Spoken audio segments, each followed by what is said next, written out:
नमस्कार, आप देख रहे हैं पुलिस वाला वेब न्यूज और मैं हूं आपके साथ श्रीतु सिंह।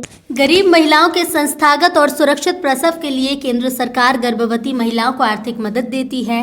हर साल भारत के अंदर लगभग 13 लाख से अधिक नवजात की मृत्यु हो जाती है, जिसके लिए सरकार जननी सुरक्षा योजना की शुरुआत। सरकार की सोच है कि अगर गर्भवती महिलाओं को आर्थिक मदद दी जाए तो इससे जच्चा बच्चे के स्वास्थ्य को बेहतर बनाने में मदद मिलेगी। जननी सुरक्षा योजना के तहत गर्भवतियों की सारी जांच और डिलीवरी निःशुल्क होती है, लेकिन हमारे देश में व्याप्त भ्रष्टाचार के चलते हितग्राहियों को इसका लाभ लेने के लिए महीनों अस्पतालों के चक्कर काटने पड़ते हैं और बिना रिश्वत दिए सरकार की इन योजनाओं का लाभ नहीं मिल पाता।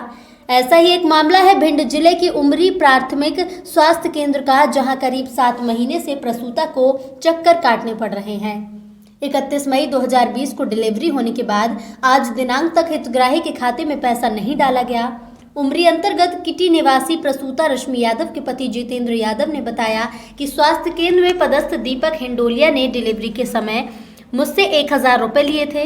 1000 रुपए का और बोला था। मुझे जानकारी नहीं थी कि डिलीवरी फ्री होती है। मैंने तो ये समझा था कि डिलीवरी के समय शायद लगते होंगे, इसीलिए मैंने ऑपरेटर को समय रुपए दे दिए थे। कई महीने हो चुके यहाँ के चक्कर लगाते लगाते, लेकिन आज तक जननी सुरक्षा योजना की राशि खाते में नहीं डाली गई, जिसके लिए ऑपरेटर दीपक ने 5000 रुपए की मांग कर रहा है। हितग्राही द्वारा जिसकी शिकायत संबंधित अधिकारी को की तो मुख्य चिकित्सा अधिकारी ने 28 नवंबर 2020 को खंड चिकित्सा अधिकारी को 3 दिन में निराकरण करने के लिए पत्र भी लिखा। इसके बावजूद भी कोई निराकरण नहीं हो पाया। रश्मि यादव की तरह ऐसे न जाने कितने हितग्राही होंगे जिनको ऐसे ही चक्कर लगाने पड़ रहे होंगे। एंड प्लस ये दीपक जो डोलिया है वो समथिंग हमसे 21 अप्रैल को हमारे बच्चे की मतलब मिसेज की डिलीवरी हुई थी, तो उन्होंने रिश्वत ली थी 1000 रुपये प्लस ये अदरवाइज 1000 और बोल रहे थे। और आज डिलीवरी को समथिंग 8 महीने हो गए, ऊपर ही हो गया होगा टाइम। अभी तक पैसे का कोई वो नहीं हुआ है, जबकि हमें ये डेली 2 दिन 4 दिन 8 दिन ऐसे ही बोलते आए। अब आप ही समझिए सर कैसे इसका सोल्यूशन निकालें। आपने इसकी कोई शिकायत नहीं की? सर की थी मैंने 181 पे कंप्लेंट कर चुका हूँ, परसों की थी। और अब आप लोग सामने हैं तो सामने बोलने में कोई झिझक नहीं है। किसी वरिष्ठ डॉक्टर से या वरिष्ठ अधिकारी से नहीं की? नहीं सर, उनसे नहीं की। जब डायरेक्ट ऑपरेटर ही ऐसा काम कर रहा हो तो उसी से मिलने की ज़रूरत थी। हम डॉक्टर से क्यों बात करें उनसे। जी सर बताइए, उमरी उप स्वास्थ्य केंद्र पर पैसे के लेन देन का मामला आया है, जो प्रसूताओं को 16,000 देखरेख के लिए दिए जाते हैं। आपके यहाँ किसी ऑपरेटर के द्वारा 5000 रुपये रिश्वत के रूप में मांगे गए हैं कि 5000 दो तब आपको 16,000 रुपये दिए जाएंगे।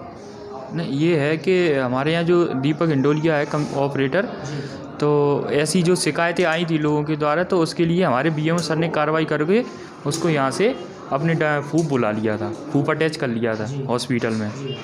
तब से वो फूफ में ही है और आज ही वो आए हैं।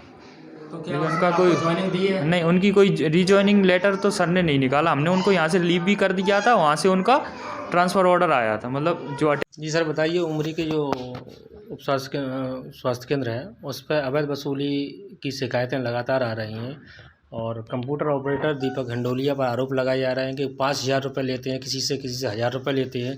तो शासन द्वारा 16,000 रुपये की राशि दी जानी होती है प्रसूताओं को, वो राशि तभी निकलेगी जब उनको 5000 रुपये की भेंट चढ़ानी होगी। क्या कहेंगे इस बार?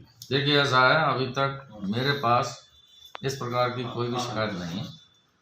अगर जो है आप ऐसी कोई शिकायत या कोई भी हितग्राही अगर ऐसी शिकायत करता है तो संबंधित के खिलाफ कार्रवाई जरूर की जाएगी। मध्य प्रदेश शासन और स्वास्थ्य विभाग हितग्राही मूलक योजनाओं में पैसा देने के लिए पारदर्शी है। 21 नवंबर 2020 से विभाग ने अनमोल एमपी पर जो हितग्राही मूलक योजना है, जिसमें जीएसवाई और पीएसवाई का पेमेंट है, ये पेमेंट भी अब ऑनलाइन कर दिए हैं। इसमें किसी भी व्यक्ति को पावर नहीं दिए गए हैं। जैसे ही मरीज की डिलीवरी होगी उसके पास जो 1400 रुपये जीएसवाई का है